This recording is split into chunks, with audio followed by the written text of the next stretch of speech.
Okay, good evening all of you. We are starting a bit late. I'm sorry for that. कुछ inquiries आ गए थे और late हो गया. So we are supposed to start hypothesis, right? Hypothesis testing चालू करने का है. हमने last में confidence interval वाला chapter किया था estimation, right?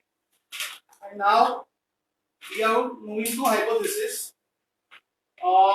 Most probably I will complete it in 2 sessions. आज का और नेक्स्ट वाला सेशन जो होगा उसमें हाइपोथेसिस कंप्लीट हो जाएगा. ठीक है, तो पहले मैं आपको बेसिक्स दे देता हूं, फिर पेज नंबर बताता हूं जहां पे आप घर पे पढ़ सकते हो. तो hypothesis testing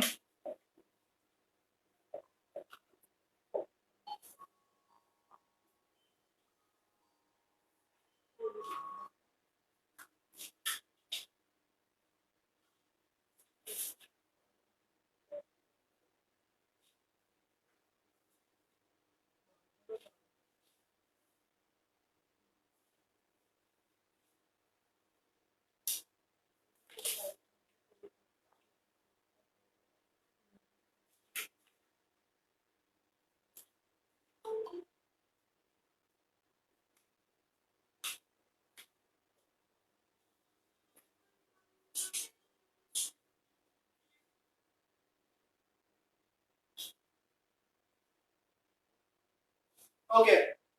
so hypothesis testing basically हमारा फोकस क्या होगा कि लास्ट टाइम ये क्वेश्चन था कि पॉपुलेशन का मीन क्या है, राइट? पॉपुलेशन का मीन क्या है वो हम एस्टिमेट कर रहे थे, राइट? वो हम एस्टिमेट कर रहे थे. आंसर क्या निकल रहा था कि एक्स बार ले लो एंड प्लस और माइनस समथिंग, ये सैंपल का एवरेज और प्लस और माइनस समथिंग, तो आपको एक एस्टिमेट मिल रहा था पॉपुलेशन का मीन के लिए, राइट? हाइपोथेसिस टेस्टिंग में क्या होगा कि म्यू का कुछ वैल्यू है हमारे ध्यान में. सपोज हमको लगता है कि म्यू इज इक्वल टू 10 है, right? And we have to check कि वो 10 हो सकता है कि नहीं हो सकता है. This is the difference. Estimation में तो कोई वैल्यू था ही नहीं अपने पास, इसमें कुछ वैल्यू है और हमें तय करना है कि ये वैल्यू रीजनेबल है कि नहीं है. और उसमें भी लॉजिक क्या होगा कि अगेन एक्स बार, तो सपोज एक्स बार 10.4 है या एक्स बार 9.8 है, तो आई विल से कि हाँ म्यू 10 हो सकता है ना, क्योंकि 10 के करीब आ रहा है.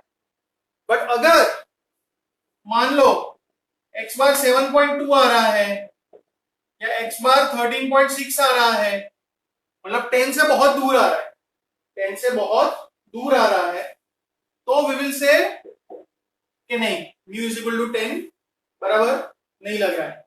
तो this is what hypothesis is all about. कि आपके पास एक ओपिनियन है, आपके पास एक ओपिनियन है और उसको चेक करने का है कि वो बराबर है कि बराबर नहीं है. This is what we mean by hypothesis testing. तो एज यू कैन सी इसमें भी एक बाउंड्री बनाने का है, इजंट इट? कि 10 है तो 10 के आजू बाजू एक बाउंड्री बनाएंगे ना, क्या उसके अंदर है तो ओके, बाहर है तो not okay. So in that sense it is also very similar to confidence interval ना, उसमें भी एक ब्रैकेट ही बनाते थे ना. तो इनफैक्ट वो सिमिलर ही है और फॉर्मूला भी वही का वही आएगा जो हमने लास्ट टाइम फॉर्मूला सीखी ना, sigma x bar is equal to sigma by root n है, फिर जेड या टी यूज करते हैं, तो फॉर्मूला वो सारी चीज का ही आएगा. सिर्फ देखने का नजरिया कुछ अलग है, एप्लीकेशन अलग है, बाकी formula and everything is same. ठीक है, और इसके कुछ टर्मिनोलॉजी है, there are some terminologies.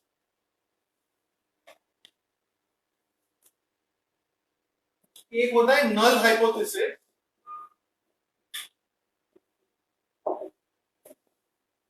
which is usually denoted by H0 या HO, and then there is alternate hypothesis.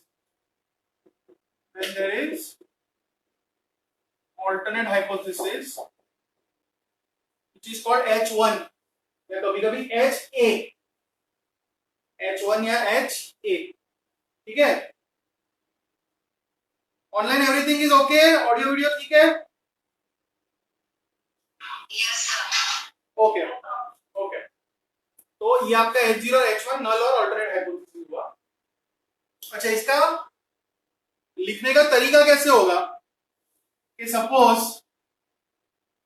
मेरा सिर्फ इतना क्वेश्चन है कि एवरेज एज इज 25, सपोज ये चेक करना है कि एवरेज एज 25 है कि 25 नहीं है। तो हाइपोथेसिस कैसे लिखते हैं? H0 में लिखूंगा म्यू इक्वल टू 25, H1 में लिखूंगा म्यू नॉट इक्वल टू 25। सिर्फ ये चेक कर रहे हैं कि 25 है कि नहीं है। तो इन दिस केस, जैसे मैंने शुरुआत में एग्जांपल दिया कि अगर सैंपल का एवरेज 25 से बहुत ज्यादा आता है तो भी रिजेक्ट, 25 से बहुत कम आता है तो भी रिजेक्ट। तो इस टाइप के जो हाइपोथेसिस है, this is called a two tailed hypothesis. इसको क्या बोलते हैं? This is known as two tailed hypothesis, right. और इससे अलग चीज भी हो सकती है। Suppose average return, suppose average return is greater than 12%, वो चेक करना है हमको। हमको ये चेक करना है कि कोई स्टॉक मार्केट का स्टॉक या कुछ है, उसका एवरेज रिटर्न 12% से ज्यादा है, ऐसा चेक करना है। तो हाइपोथेसिस कैसे लिखा जाता है? H0 में लिखूंगा म्यू इज इक्वल टू 12% और H1 में लिखूंगा म्यू ग्रेटर देन 12%, राइट। मैं क्या लिखूंगा? Greater than 12%, right. तो इस टाइप का जो हाइपोथेसिस होता है, फर्क कहां पे आ रहा है? H1 में। H0 में तो इक्वालिटी है ही, H0 में तो इक्वालिटी है ही। फर्क कहां पड़ रहा है? H1 में। यहाँ पे नॉट इक्वल था, यहाँ पे ग्रेटर देन है। हाँ, लेस देन भी हो सकता है, लेस देन पूछा होता तो लेस देन कर देते। तो इसमें बात एक ही साइड की होगी, या तो ज्यादा है या तो कम है। तो this is called one tailed hypothesis. इसको क्या बोलते हैं? One tailed hypothesis, right. तो ये सारी चीजें हमको पता होनी चाहिए। सबको समझ में आ रहा है? ठीक है। और कई बार है ना, टेक्स्ट बुक्स में देखोगे ना, तो जो वन टेल होता है ना, वन टेल, उसमें सपोज ये ग्रेटर देन है, तो यहां पे सिर्फ इक्वल टू नहीं लिखा होगा, लेस देन इक्वल टू लिखा होगा, राइट। बट उसको इग्नोर करो for our simplicity, sake of simplicity. आप ऐसा याद रखो कि H0 में तो हमेशा इक्वल टू आएगा ही। अगर टू टेल है तो यहाँ पे नॉट इक्वल टू होगा, वन टेल है तो यहाँ पे ग्रेटर देन या लेस देन होगा। उतना याद रखो, ठीक है।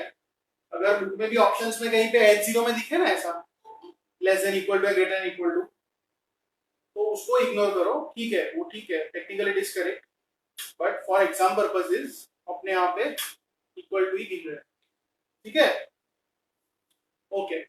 और ये जो अल्टरनेट हाइपोथेसिस है ना, उसको होप फॉर हाइपोथेसिस भी बोलते हैं। नॉर्मली जो हाइपोथेसिस टेस्टिंग सेटअप होता है ना, वो इस तरह से होता है कि जो रिसर्चर है ना, या जो ये कंडक्ट कर रहा है स्टैटिस्टिशियन, उसमें अगर H0 रिजेक्ट हो गया ना, then he or she will be happy. That is how normally hypotheses are structured.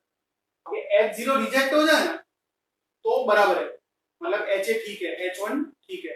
तो H1 is also known as hope for hypothesis, ठीक है। से फॉर एग्जांपल कोरोना की कोई नई दवा है, कोरोना की कोई नया थेरापी है, तो वो लोग क्या मेजर करते हैं? ये जो सीवियरली बीमार लोग हैं, उनका जो हॉस्पिटलाइजेशन का डेज है, वो नई दवा के कारण क्या 10 दिन से कम हो रहा है? That is what they are testing, the hospitalization days because of new therapy. Is it less than 10? वो 1 टेल होगा ना, ये इक्वल टू 10 और लेस देन 10। तो हमारा ऑब्जेक्टिव क्या है कि लेस देन 10 आए, मतलब H0 रिजेक्ट हो जाए। तो generally H1 is called hope for hypothesis. So sir, H1 is our hypothesis. Sorry, H1 is our hypothesis. Like if I say the population of India is 1 billion, तो उसका opposite जो होगा वो test करेंगे। Normally ऐसा होता है, खास करके वन टेल में। तो अपनी बुक में अभी मैं देख रहा हूं, अपनी बुक देखो,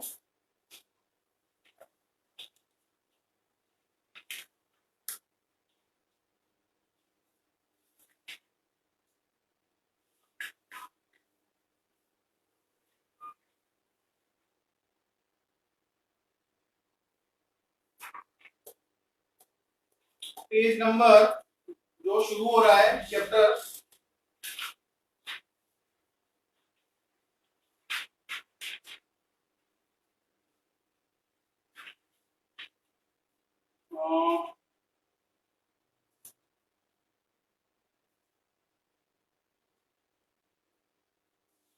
191 से चालू हो रहा है, तो 191, 192 बराबर, वो सब हमने कवर कर लिया है। और फिर 193, 194, वो सब जो मैथमेटिकल चीजें लिखी है ना, वो तो अभी हम एक एग्जांपल करेंगे तो पता चल जाएगा, राइट। फिर 194 पे नीचे लिखा है choice of null and alternative hypothesis, correct. तो हमने वो डिस्कस किया, so let us now take an example, तो पता चलेगा। एक एग्जांपल लेते हैं, let me C.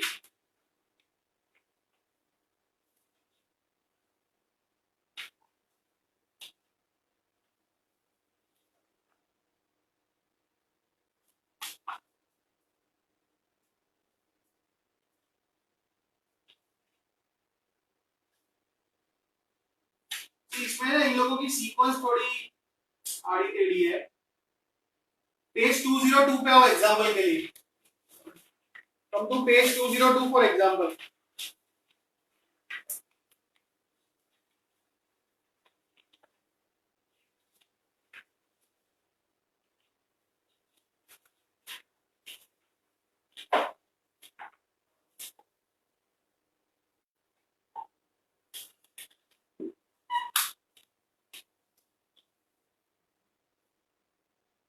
Let us go through.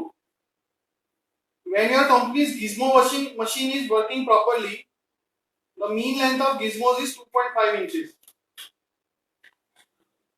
right? From time to time, the machine gets out of alignment and produces gizmos that are either too long or too short. When this happens, production is stopped and machine is adjusted. To check the machine, the quality control department takes a gizmo sample each day. Today, a random sample of 49 gizmos showed a mean length of 2.49. तो हमने sample लिया 49 का, right. So m is equal to 49 और sample का जो average है x बार वो 2.49 है, वो 2.49 है। Population standard deviation is known to be 0.021, मतलब सिग्मा वो 0.021 है। Using a 5% significance level, determine if machine should be shut down and adjusted. तो एडजस्टमेंट कब करना पड़ता है, या तो बहुत ज्यादा या बहुत कम। तो ये कौन सा टेल हुआ, टू टेल, आजू बाजू, right. This is two tail. और इसके प्रीवियस चैप्टर में कॉन्फिडेंस लेवल नहीं लिखा होता था 95%, 90%। तो हाइपोथेसिस में सिग्निफिकेंस लेवल लिखेंगे, इसमें सिग्निफिकेंस लेवल क्या है, 5%। So we will write like this. In null hypothesis में जो होना चाहिए वो क्या है, 2.5 है। ऑल्टरनेट में नॉट इक्वल टू 2.5, राइट। जो लेवल ऑफ सिग्निफिकेंस है उसको अल्फा बोलते हैं, वो 0.05 है, बराबर। अच्छा, हमने लास्ट टाइम क्या देखा था, Z और T के बारे में, क्या था Z और T का डिसीजन कैसे लेते थे? वेरिएंस अवेलेबल है तो Z यूज करेंगे। वेरिएंस मतलब पॉपुलेशन, हाँ कि अगर पॉपुलेशन का स्टैंडर्ड डिवीजन आपके पास है तो Z यूज करो, अदरवाइज T यूज करो। इसमें पॉपुलेशन का स्टैंडर्ड डिवीजन है अपने पास तो Z यूज करेंगे, बराबर। अच्छा, always have a habit of sketching the figure, भले ही रफ में करो बट ऐसा फिगर ड्रॉ करने का, बराबर। बेल शेप कर्व, ये उसका सेंटर, और हमारा क्या है, टू टेल है अपना, क्या है, टू टेल है। तो क्या करने का, टू टेल है तो ऐसे दो टेल बना देंगे, ऐसे दो टेल बना दो आप, राइट। और ये जो अल्फा होता है ना, ऑलवेज रिमेंबर, ये पहला समय तो लिख के रखो, alpha means area under the tails. ये क्या है, एरिया अंडर द टेल्स, ठीक है। तो टेल कितनी है, दो है, तो स्प्लिट हो जाएगा 0.025 0.025, isn't it? ये आपका स्प्लिट हो जाएगा 0.025 0.025। और कौन सा टेबल देखने का है, जेड टेबल। तो नॉर्मली जेड टेबल क्या होता है, क्यूमुलेटिव होता है। तो क्यूमुलेटिव मतलब यहां से कर रहे हैं, तो अगर ये 0.025 है तो ये कितना होगा, 0.9750 होगा ना, 1 माइनस 0.025, तो 0.9750 उल्टी तरह से देखोगे टेबल में तो z की वैल्यू क्या आएगी, 1.96। जो लोग पहली बार कर रहे हो करके देखो टेबल में।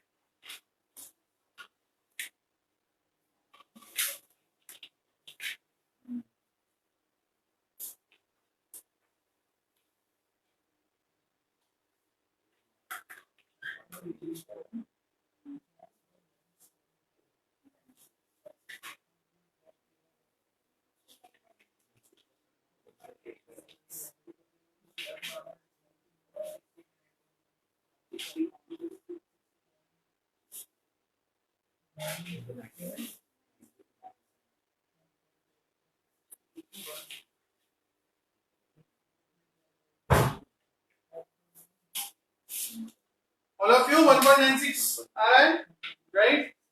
तो ये 1.96 और ये माइनस 1.96, बराबर। 1.96 और माइनस 1.96, और इसमें हम ऐसा लगाएंगे C, Z C, C for critical, C for critical.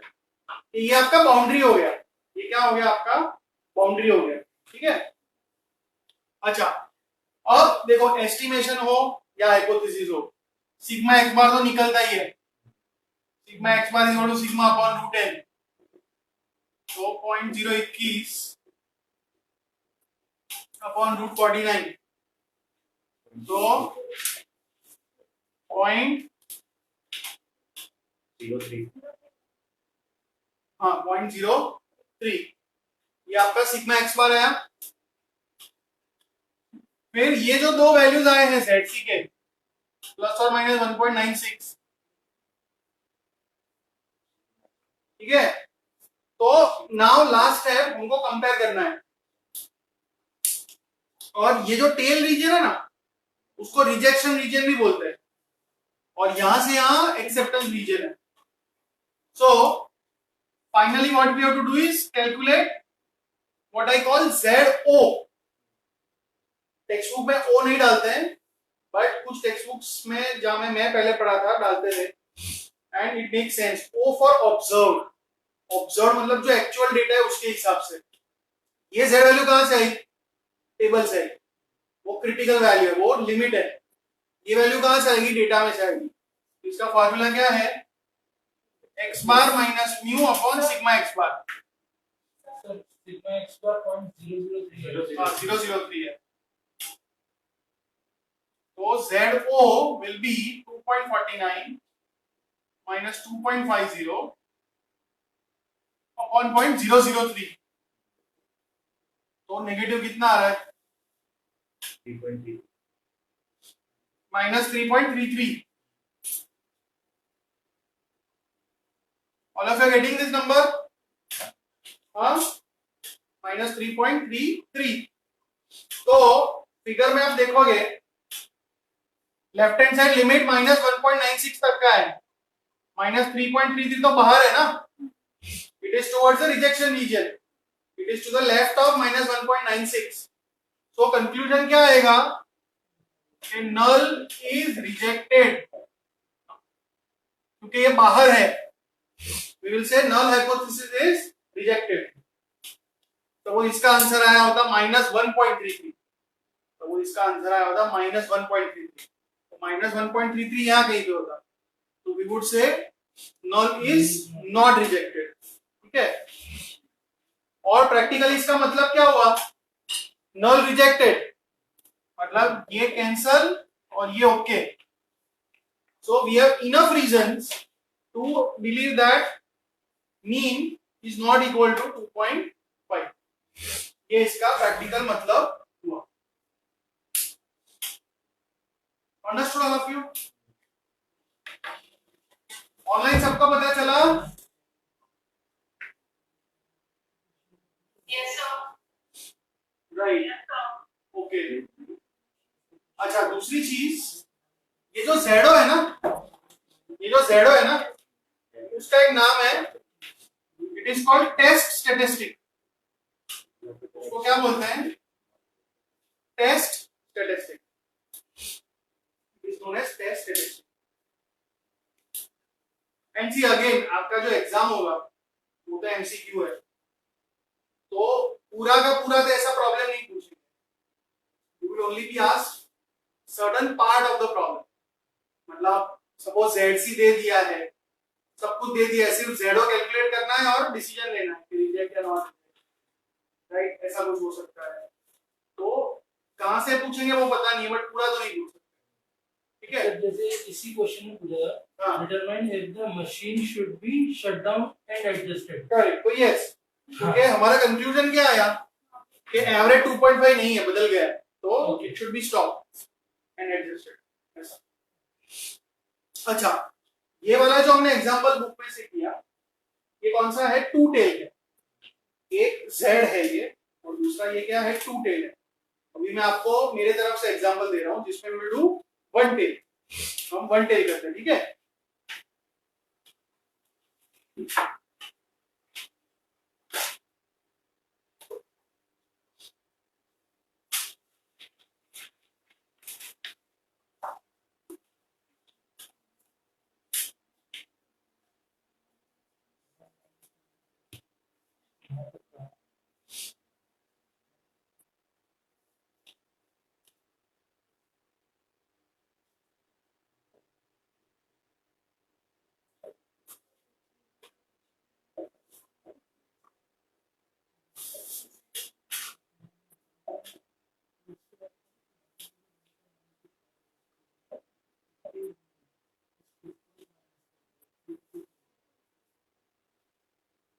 Suppose इसका ये स्टेटमेंट मैं लिख रहा हूं कि average temperature in summer in Ahmedabad is more than 42 degree Celsius. Summer मतलब सपोज अप्रैल मई जून. तो कोई ऐसा बोल रहा है कि अप्रैल मई जून में अहमदाबाद में एवरेज टेम्परेचर 42 से ज्यादा होता है, और मेरे को ये चेक करना है. I want to test this hypothesis. Right. तो मैंने क्या किया, suppose I observe on 40 days, मैंने 40 दिन देखा, और उसका जो टेम्परेचर का एवरेज आया वो 43.6 था. वो 43.6 है. एंड लेट अस से ये पॉपुलेशन स्टैंडर्ड डेविएशन मेरे को पता है, it is 12. Population standard deviation from previous studies I know it is 12. Right. और I want to check this at alpha 1%, level of significance of 1%. ठीक है. जनरली 1% या 5% यूज होता है. ठीक है. अच्छा, तो हाइपोथेसिस फ्रेम ऐसे होगा कि mu is equal to 42 and mu greater than 42, alpha is 0.01, ठीक है, alpha is 0.01। Again rough figure sketch करते हैं, ऐसा रफ फिगर स्केच कर लिया हमने, ठीक है। और इसमें तो वन टेल ही है, इसमें तो वन टेल है, तो एक ही टेल आएगी, और ग्रेटर देन लिखा है ना, तो राइट हैंड साइड वाली टेल ऐसा, और ये 0.01 पूरा का पूरा यहां चला जाएगा, डिवाइड बाय 2 नहीं होगा, करेक्ट। और अगर ये 0.01 है तो यहां से यहां तक 0.49 है, तो Z टेबल में देखो 0.49, 0.99, I am sorry, Z table में देखो उल्टा 0.99,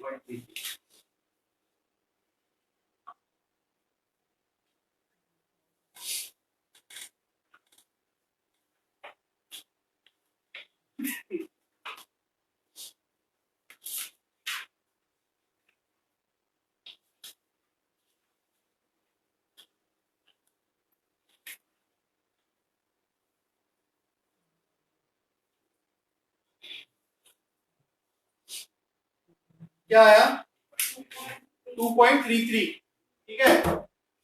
तो ZC इज 2.33, आपका जो ZC है वो 2.33 है। फिर सिग्मा एक्स बार क्या आएगा, sigma by root n, 12 by root 40 करो,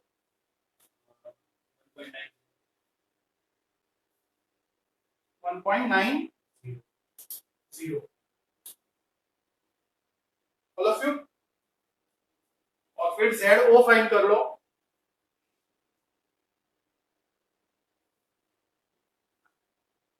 x bar minus mu upon sigma x बार,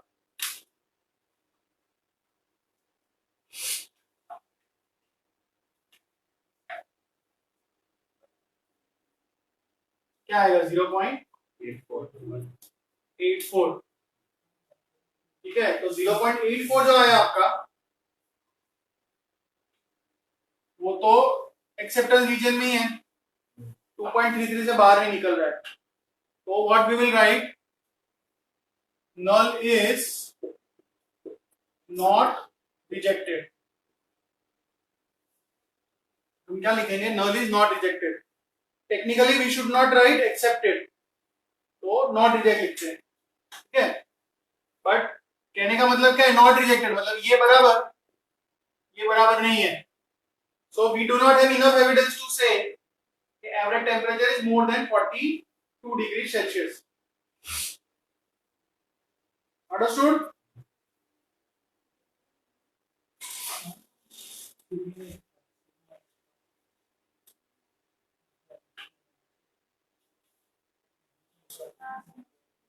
ठीक है ना ऑल ऑफ यू।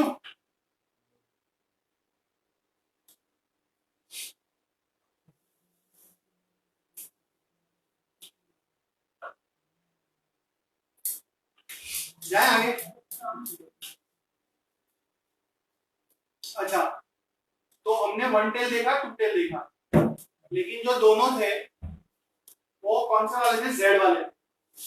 और लास्ट टाइम मैंने क्या बोला, ये जेड के बदले टी कब आता है, जब स्टैंडर्ड डेविएशन पॉपुलेशन का अवेलेबल नहीं, जब सैंपल स्टैंडर्ड डेविएशन है तो, राइट। सो लेट मी सी, अगर ऐसा कोई एग्जांपल बुक में है तो बुक में से करते हैं, वरना मैं मेरे हिसाब से देखता हूँ।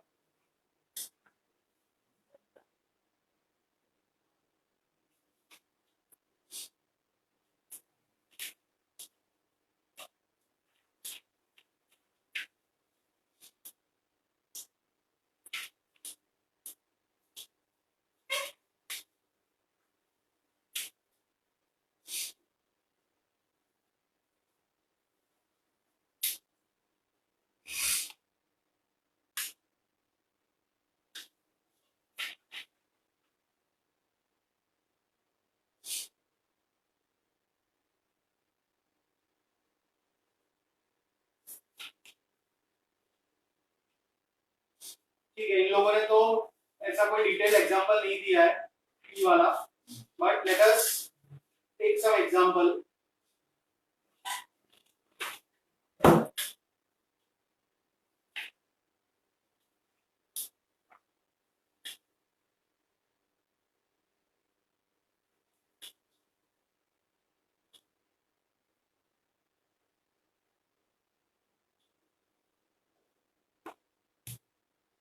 देखो मैं ग्रुप में भेज रहा हूँ एग्जांपल, वो देख लो, वो सॉल्व करते हैं अपने.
एक मिनट. हाँ,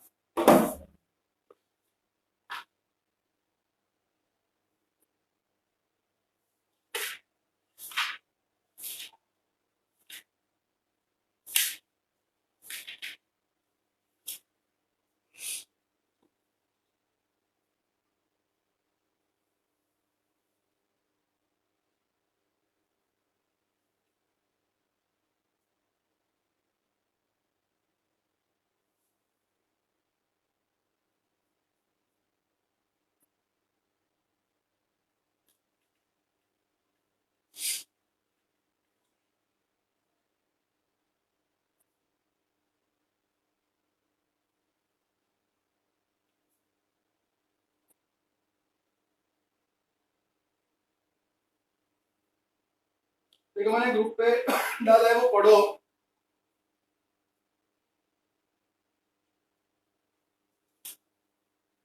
suppose that in past years, वो वाला.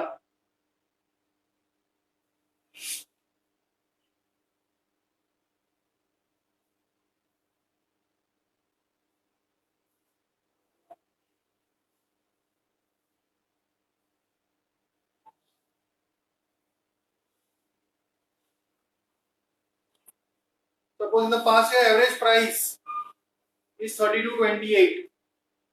National Real Estate Investor wants to determine whether that figure has changed. तो चेंज मतलब ये टू टेल है, राइट. तो रिसर्चर ने सैंपल लिया 19 वेयरहाउस का और एवरेज आया 31.67 with a standard deviation of 1.29. और वो सैंपल स्टैंडर्ड डेविएशन है.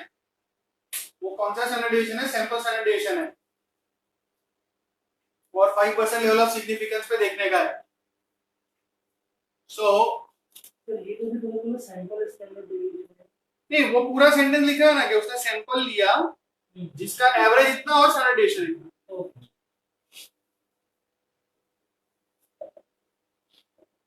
So null hypothesis, we be mu equal to 32.28 versus not equal to, है ना? ऐसा होगा। और अल्फा क्या दिया है? अल्फा इज 5%, 0.05, ठीक है। अच्छा, फिर सैंपल साइज कितना है? 19 है, और एक्स बार है 31.67, और sample standard S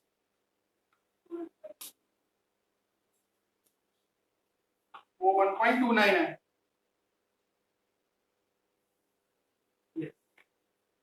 okay, so figure ऐसा करेंगे एज यूजुअल। दो टेल है, और दो टेल है इसलिए 0.025 हो जाएगा, ये डिवाइड बाय 2 हो जाएगा 0.025। Okay, and when we refer to the t table we will require degree of freedom. अपने को डिग्री ऑफ फ्रीडम चाहिएगा, तो डिग्री ऑफ फ्रीडम n-1 है, तो डिग्री ऑफ फ्रीडम 18। तो आप लोग जब टी टेबल देखो तो area under one tail 0.025, degree of freedom 18, find out.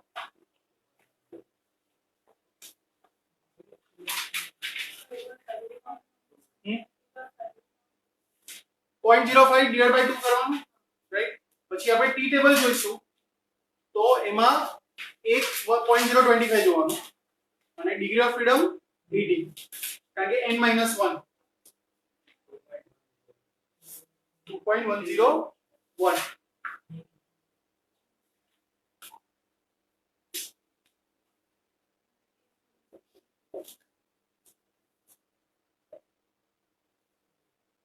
So plus or minus 2.101।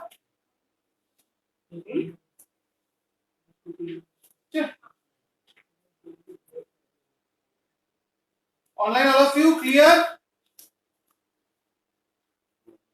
Yes sir। Okay।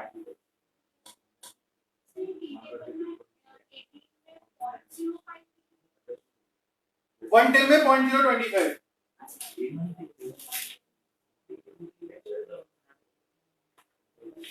Figure देखो, हमारे फिगर में एक टेल में कितना एरिया है? 0.025। दो टेल में कितना है? 0.05। तो कोई फर्क ही नहीं पड़ता उसमें। अच्छा, और फिर टीसी आ गया अपना, सिग्मा एक्स बार ढूंढ लो 1.29 बाय √19, कितना है? 30,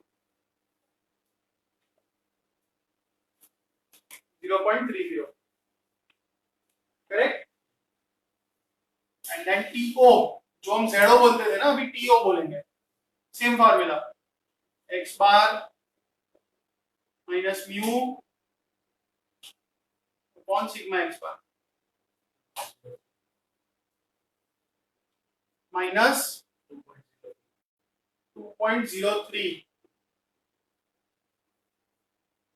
तो अगर माइनस 2.03 आया तो दैट मीन्स ये माइनस 2.10 है, तो बाहर नहीं जा रहा है।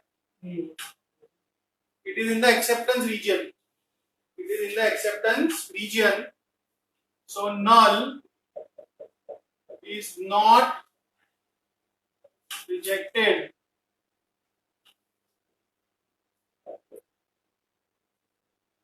So we don't have enough evidence to say that average has changed from 32.28।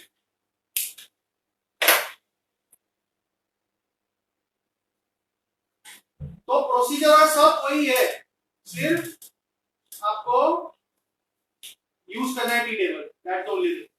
बराबर।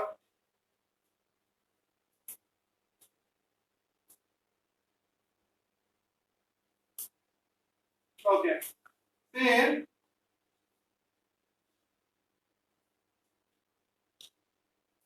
पेज 197 पे आ जाओ फिर अपनी बुक में।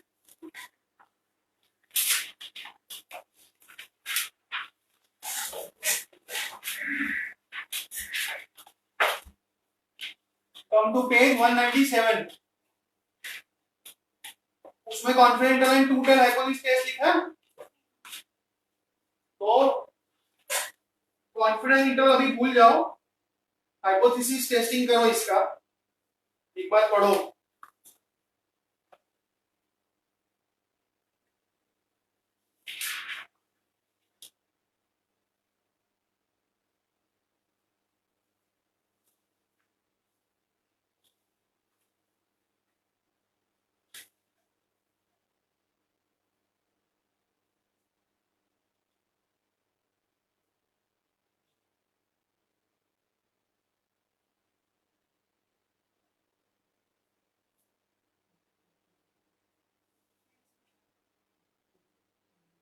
सी उसमें क्या लिखा है कि रीसेंट 250 डे पीरियड एक्स बार 0.1 है और सैंपल स्टैंडर्ड 0.25 है, ऐसे। और बिलीव क्या करता है, नॉट इक्वल टू 0 है, मतलब ये टू टेल है, this is two tail, mu equal to 0, mu not equal to 0। अच्छा, अब स्ट्रिक्टली स्पीकिंग इसमें सैंपल स्टैंडर्ड दिया है, तो टी यूज करना चाहिए। आप टी कर सकते हो, but only thing is sample size 250 है, तो जब आप डिग्री ऑफ फ्रीडम देखोगे तो बहुत बड़ी डिग्री ऑफ फ्रीडम है। हाँ, मतलब वो तो मुझे प्रैक्टिस करवाना था उस टाइम, इसलिए प्रैक्टिस करवाना इसलिए। बट अगर 250 दिया है तो आप टी से करो, जेड से करो, खास कोई फर्क नहीं पड़ेगा, ठीक है। सॉरी, क्योंकि एन 250 है ना, तो जब हम टेबल देखेंगे तो डिग्री ऑफ फ्रीडम 249 आ जाएगा। तो एक बार 200 300 ऐसा डिग्री ऑफ फ्रीडम आए तो टी की वैल्यू लो या जेड की वैल्यू लो, वो ऑलमोस्ट सेम आएगी, तो प्रैक्टिकली कोई फर्क नहीं पड़ेगा। इसलिए इन लोगों ने जेड से सॉल्व किया है। If you look at the solution in text book, they have taken z distribution. Region is practically कोई फर्क नहीं पड़ता है, बट हाँ इसीलिए, हाँ जेड बहुत बड़ा है इसलिए। बट फिर भी आप तो टी से ही करो, ये पूरा हाइपोथेसिस करो, टी से ही करो।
हो रहा है ना?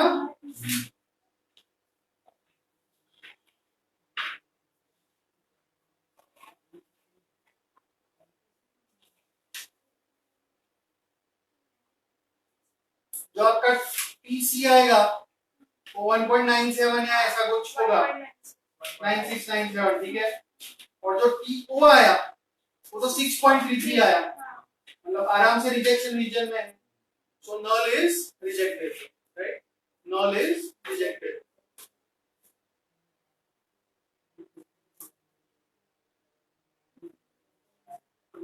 किसी को भी डाउट है तो पूछो। Online all of you are clear?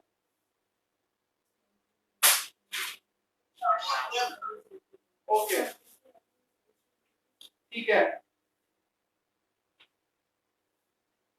अच्छा, फिर दूसरी चीज जो उन लोगों ने दिखाई है ना सेम एग्जांपल में, हमने लास्ट टाइम कॉन्फिडेंस इंटरवल किया था ना, we have done confidence interval. तो उसमें उन लोगों ने दो क्वेश्चन पूछे थे कि एक तो आप हाइपोथेसिस टेस्टिंग करो और दूसरा कॉन्फिडेंस इंटरवल भी बनाना है। कॉन्फिडेंस इंटरवल किस पे बनाना है? 95% पे। तो जो हम प्रीवियस लेक्चर में कर रहे थे ना कि x बार प्लस और minus T value into sigma x बार, राइट? और टी वैल्यू आपकी 1.96 की आने वाली है। सिग्मा x बार तो आपने ढूंढा हुआ ही है, x बार भी आपको दिया हुआ है। तो देखो उन लोगों का आंसर क्या आ रहा है बुक में, देखो 198 पे आंसर क्या आ रहा है कि 0.069 से लेके 0.131। ठीक है, if you find out the 95% confidence interval, then answer is 0.069 से लेके 0.131, करेक्ट? सो इसमें इंटर रिलेशनशिप है, क्या है? Let me just show you.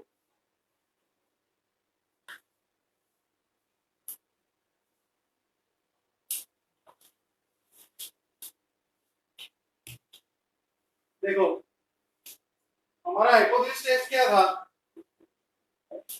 कि म्यू 0 है कि म्यू 0 नहीं है, और अल्फा था 0.05, राइट?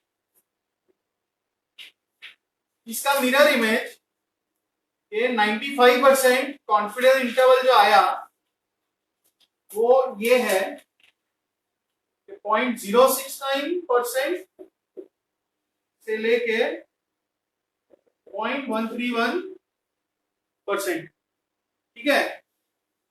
तो यहां पे हमारा कंक्लूजन क्या आया? नल इज रिजेक्टेड आया ना, हमारा कंक्लूजन क्या आया? नल इज रिजेक्टेड, मतलब ये गलत है, बराबर। तो same conclusion we can reach by looking this confidence interval also. एक क्वेश्चन क्या है कि म्यू 0 है कि नहीं है, तो यहाँ पे जो ब्रैकेट आया तो 069 से लेके 131, तो इन दो वैल्यू के बीच 0 आता है? नहीं आता है। तो again we could say null is rejected. हाँ, इस तरह से भी कर सकते हैं। और अगर आपको 5% सिग्निफिकेंस लेवल बोले तो उसका मतलब होता है 95% कॉन्फिडेंस लेवल, वो 1 माइनस का है। 5% तो 95, 10% तो 90, 1% तो 99%। लेकिन don't do this as a standard method. हाँ, वही बोल रहा हूँ, this is only to show you the equivalence, but ये मस्ट अप्लाई सिर्फ 2 टेल में होगा। 1 टेल में कर सकते हैं लेकिन मॉडिफिकेशन पर ऐसा करना पड़ेगा, सीधे सीधा नहीं होगा। So this is not a recommended method for hypothesis testing, but they have just given it to show you कि इक्विवेलेंस है दोनों के बीच में, तो उतना हमको पता होना चाहिए, ठीक है? ओके, फिर एक दो थियोरेटिकल कॉन्सेप्ट्स इंपॉर्टेंट है वो देख लो।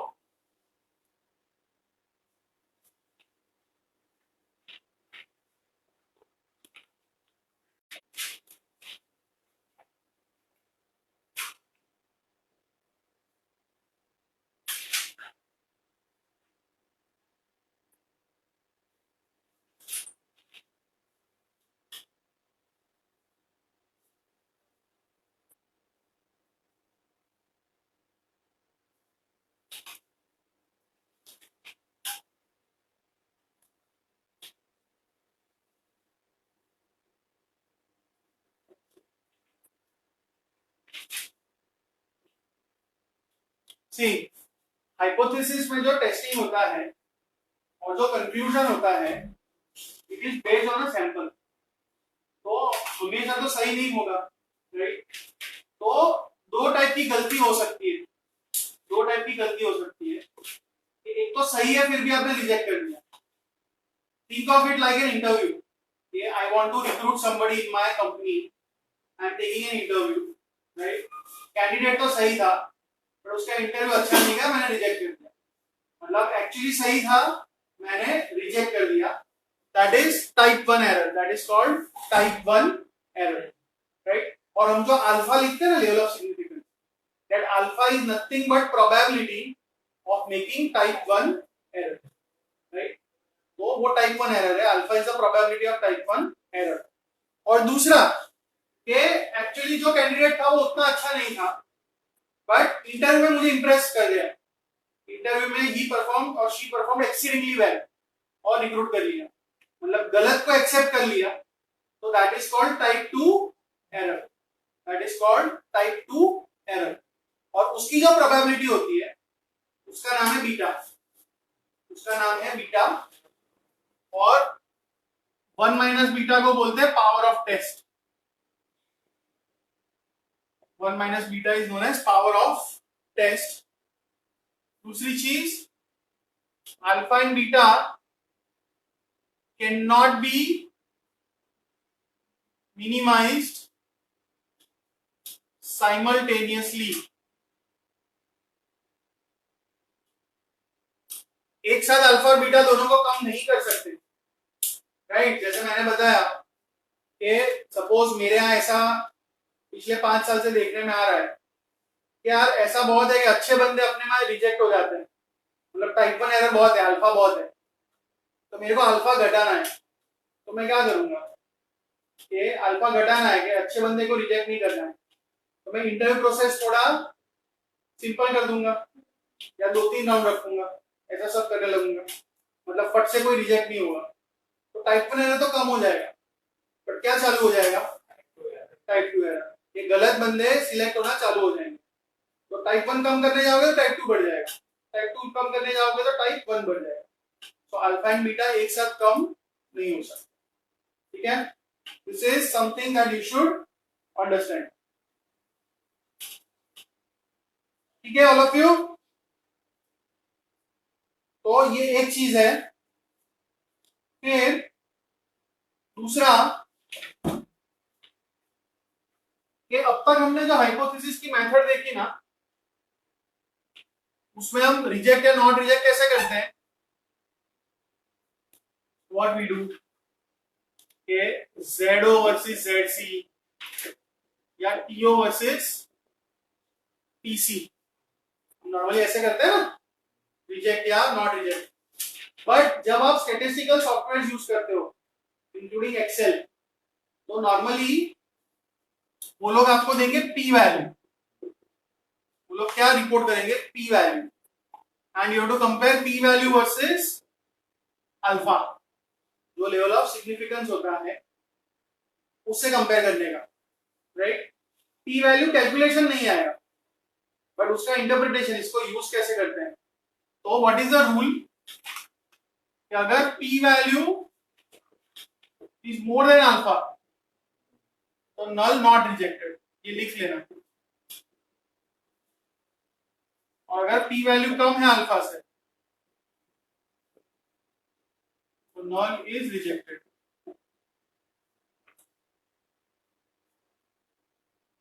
ऐसा होता है।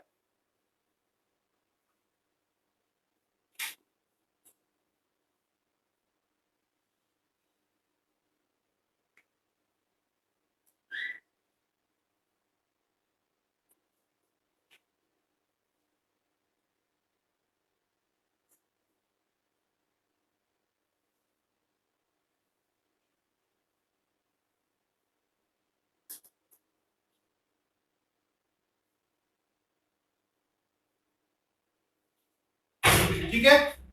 और इसका फायदा क्या है, पी वैल्यू का फायदा क्या होता है कि सपोज पी वैल्यू 0.03 रिपोर्ट हुई, सॉफ्टवेयर ने आपको बताया पी वैल्यू 0.03।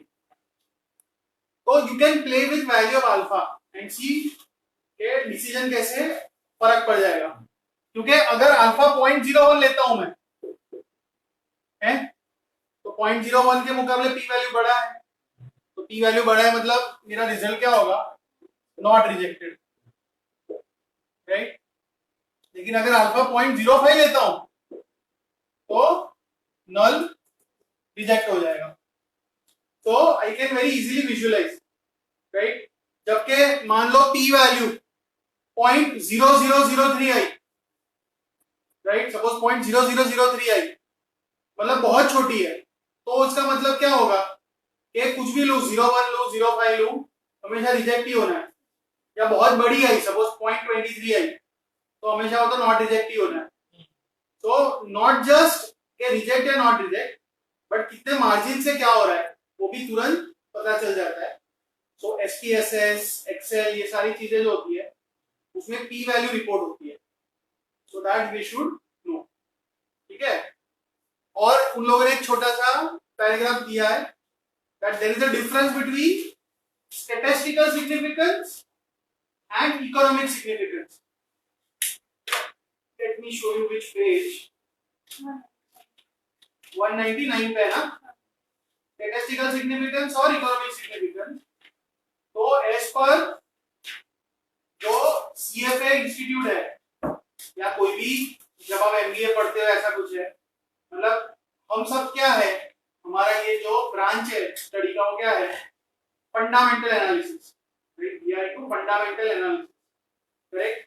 तो ये जो स्कूल ऑफ थॉट है, तो for us only statistical significance is not good enough कि आप कोई नंबर्स रन करो, ठीक है, सपोज पिछले 200 साल के आप सपोज कोई कंट्री है 200 साल, सपोज एम्स्टर्डम है, एम्स्टर्डम स्टॉक एक्सचेंज है, सबसे पुराना है, और आप वहां का 200 साल का डेली डेटा लेके आए and you are running some test on it, और उसमें देखने को मिल रहा है कि हमेशा बुधवार को रिटर्न्स पूरे वीक से ज्यादा ही होते हैं, ऑलवेज। 200 साल का डेटा मैंने चेक किया and always returns are on Wednesday are more than other days and it's a statistically significant result. तो CFA इंस्टीट्यूट क्या बोलता है या फंडामेंटल एनालिस्ट क्या बोलते हैं कि सिर्फ उतना हमारे लिए काफी नहीं है, उससे हम क्लाइंट को नहीं बोल सकते कि बुधवार को लॉन्ग पोजीशन लेना, या आपको खुद को भी नहीं करना चाहिए until and unless you can show some economic reason, you can find out some cause and effect कि यार कुछ है, बुधवार को एक्टिविटी ज्यादा है या शॉर्ट सेलर्स छुट्टी पे होते हैं, something, right, there has to be a reason, तो ही वो इकोनॉमिकली सिग्निफिकेंट होगा, तो ही आप उस पर एक्ट कर सकते हैं, ऐसा फंडामेंटल एनालिस्ट वाले मानते हैं। But there is another school of thought and today it is gaining ascendancy which is purely technical and quantitative driven, right. उनको कुछ नहीं करना है फंडामेंटल से, वो लोग तो ऐसा डेटा ढूंढते ही रहते हैं, खास करके मशीन लर्निंग और AI के साथ, कि कुछ एनोमली मिल जाए, कुछ पैटर्न मिल जाए, भले ही उसका रीजन अपने को नहीं पता है, बट अगर स्ट्रॉन्ग दिखता है आपको स्टैटिस्टिकली तो उस पे से कंप्यूटर्स ट्रेड कर लेंगे। So that is what is happening today, but still as per text books and everything सिर्फ स्टैटिस्टिकल सिग्निफिकेंस से बात बनती नहीं है, there should be some economic significance, ठीक है। तो अभी यहां तक रखते हैं, जो पहली और दूसरी क्विज है वो खत्म कर लेना, पेज 203 तक फर्स्ट एंड सेकंड क्विज खत्म कर लो, मतलब कर लेना, ठीक है। Online all of you, okay, चलो मिलते हैं, बाय।